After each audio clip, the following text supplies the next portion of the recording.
Bangsa Viking adalah pelaut ulung yang berasal dari Skandinavia, sebuah wilayah yang kini dikenal sebagai Norwegia, Swedia, dan Denmark. Mereka terkenal dengan kapal panjang mereka, yang memiliki ukiran rumit dan desain yang sangat efisien, serangan mereka yang brutal, dan penjelajahan mereka yang luas. Sejak akhir abad ke-8, mereka meneror pantai-pantai Eropa. Mereka menjarah desa-desa kecil, biara-biara yang kaya, dan kota-kota yang berkembang. Viking adalah prajurit yang terampil dan perompak yang menakutkan, seringkali menyerang tanpa peringatan. Mereka juga pedagang dan penjelajah, menjelajah jauh melintasi lautan untuk berdagang dan menemukan tanah baru. Bangsa Viking adalah penyembah berhala, menyembah dewa-dewa seperti Odin, dewa perang, dan Thor, dewa petir. Mereka memiliki struktur sosial yang kompleks, dengan raja, jarmimpin, dan Karls, orang bebas, yang memiliki peran penting dalam masyarakat.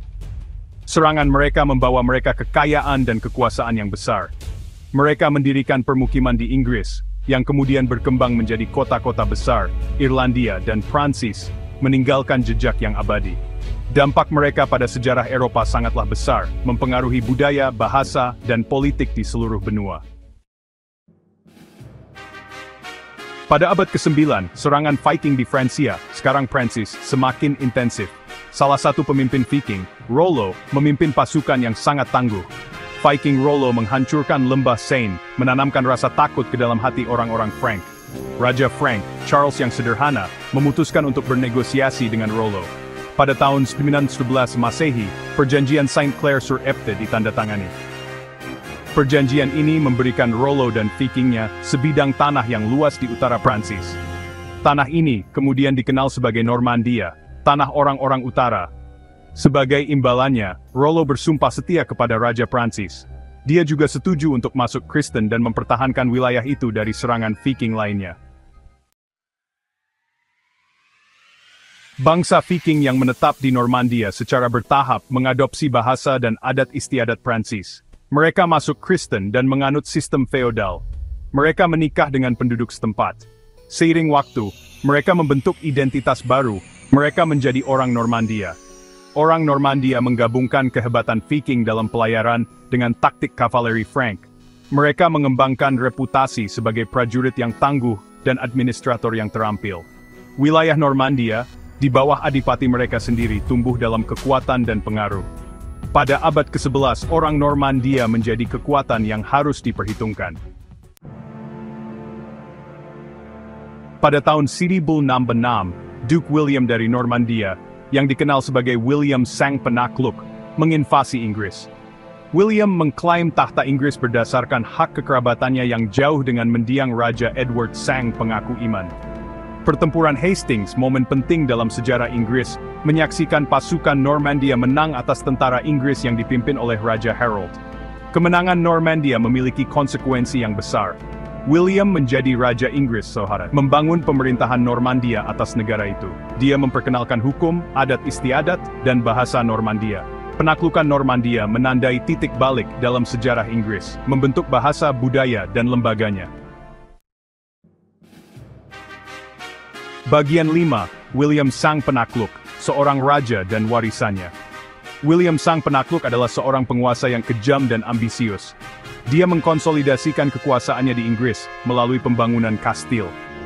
Dia juga menerapkan sistem feodalisme, memberikan tanah kepada para pengikut Normandianya dengan imbalan layanan militer. Dia menugaskan Domesday Book, sebuah survei komprehensif tentang kepemilikan tanah di Inggris. Pemerintahan William menyaksikan masuknya bahasa dan budaya Norman Prancis ke dalam masyarakat Inggris. Dia mendirikan pemerintahan terpusat yang kuat. Dia juga mereformasi gereja Inggris, membuatnya lebih sejalan dengan praktik Normandia. Warisannya sebagai penguasa yang kuat dan transformatif terus membentuk Inggris hingga saat ini. Bagian 6, Ekspansi Normandia, Italia dan Sisilia. Orang Normandia tidak puas dengan menaklukkan Inggris.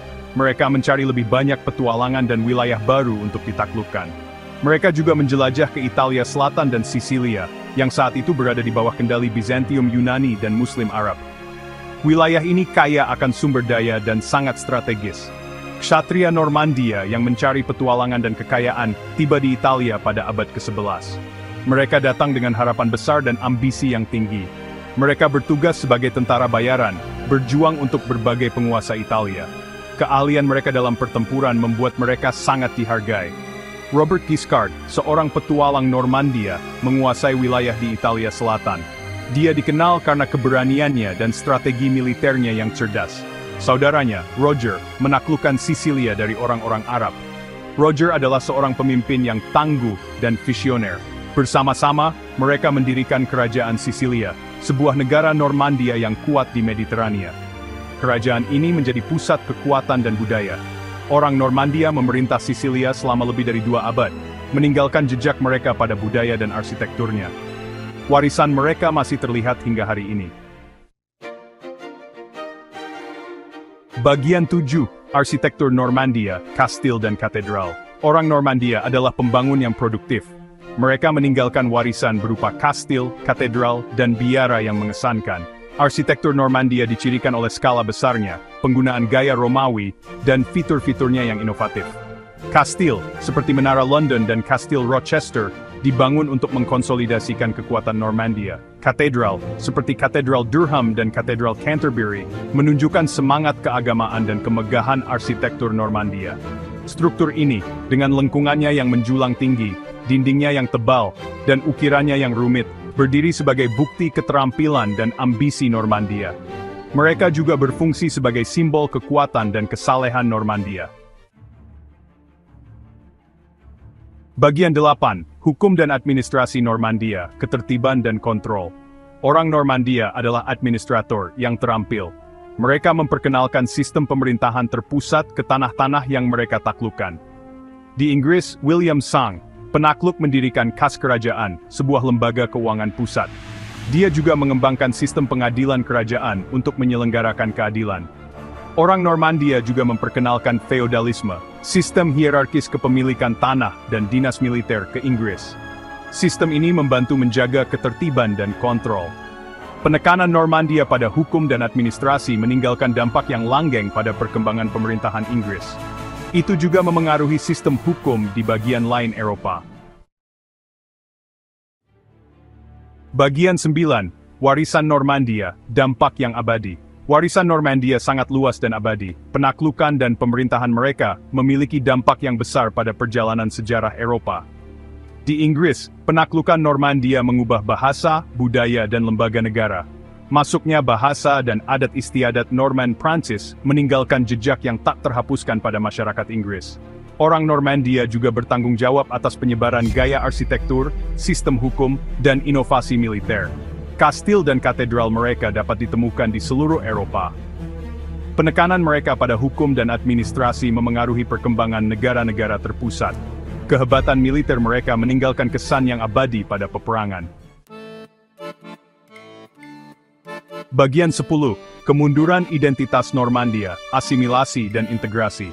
Seiring waktu, identitas Normandia yang berbeda mulai memudar, seiring dengan perubahan zaman dan pengaruh budaya lain yang semakin kuat. Di Inggris, orang Normandia secara bertahap berasimilasi ke dalam masyarakat Inggris, mengadopsi bahasa, adat, dan tradisi setempat. Mereka menikah dengan orang Inggris dan mengadopsi adat istiadat Inggris, menciptakan ikatan keluarga yang memperkuat integrasi mereka. Pada abad ke-13, bahasa Norman Prancis telah memberi jalan kepada bahasa Inggris pertengahan, yang menjadi bahasa utama di Inggris. Di Sisilia, orang Normandia berintegrasi dengan penduduk Yunani dan Arab setempat, menciptakan masyarakat yang kaya akan keragaman budaya. Mereka mengadopsi unsur-unsur budaya Yunani dan Arab, menciptakan peradaban hibrida yang unik dan berpengaruh. Namun, dinasti Normandia di Sisilia berakhir pada abad ke-12, setelah serangkaian pertempuran dan perubahan kekuasaan. Seiring waktu, orang Normandia di Sisilia diserap ke dalam populasi Italia yang lebih besar, menghilang sebagai kelompok yang terpisah, tetapi meninggalkan warisan budaya yang abadi. Bagian 11, Kesimpulan, Warisan Abadi Bangsa Normandia. Bangsa Normandia, keturunan dari para perompak Viking, meninggalkan jejak yang tak terhapuskan dalam perjalanan sejarah Eropa. Mereka berevolusi dari pejuang yang garang menjadi administrator yang terampil dan pelindung seni. Penaklukan mereka dari Inggris hingga Sisilia mengubah lanskap politik dan meninggalkan warisan berupa kastil, katedral yang mengesankan, dan dampak yang langgeng pada bahasa, hukum, dan budaya. Meskipun identitas mereka yang berbeda akhirnya memudar saat mereka berintegrasi ke dalam masyarakat yang mereka taklukkan, pengaruh mereka terus bergema hingga saat ini, sebuah bukti warisan abadi bangsa Normandia.